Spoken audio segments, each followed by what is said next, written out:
মাটি কাটানোর লেগে আপনার লোক লাগবো। হ্যাঁ, আমি সেই লোক।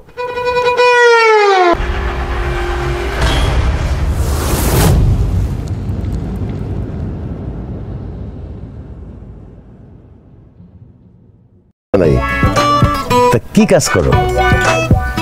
এ টু জেড মনে করেন মাটি কাটা থেকে শুরু করে আর রাজমিস্ত্রি পর্যন্ত, জুতা সেলাই থেকে চণ্ডীপাঠ, তো কাম নাই যেটা আমি করি না।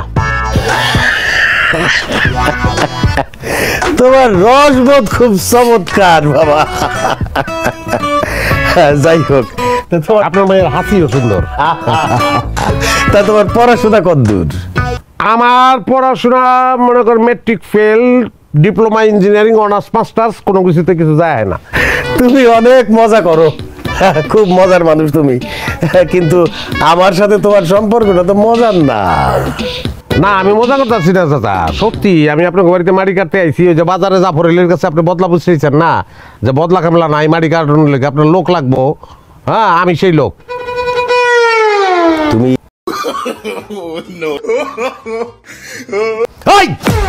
বসে রয়েছিস কেন?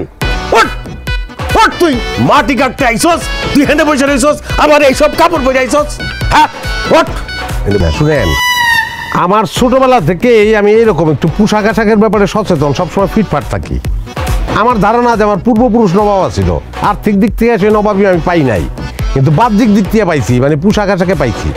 আপনি আমাকে গ্রামে খোঁজ নিলে জানতে পারবেন, আমি নিজের সবসময় ফিট বাবু কই, কিন্তু মানুষের সবাই আমার সদরঘাট বাবু। ভাই মানছে আপনার সদরঘাট বাবু কয় কি লিগা? ওই যে উপরে যা ফিটফাট, ভিতরে সদরঘাট। এই হাসি বন্ধ, এত হাসির কি হইলো? তুই আমার চোখের সামনে থেকে যা, তোরে আমার আর সহ্য হইতেছে না।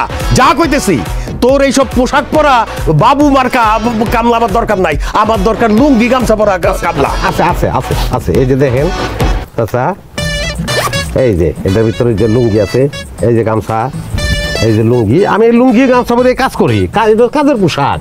হ্যাঁ, আর এইটা হইলো আমার ব্যক্তিগত পোশাক। কাজ টাজ করে তারপরে এই পোশাকটা পরে ভালাই, অসুবিধা নাই। এই পোশাক পরে আমি কাজ করবো এবং কামলা হিসাবে আমি ভালো। আমি এক কোপে যে পরিমাণ মাটি উঠাইতে পারি, আপনার 5 জন কামলা ওই মাটি বহন করতে পারবো না।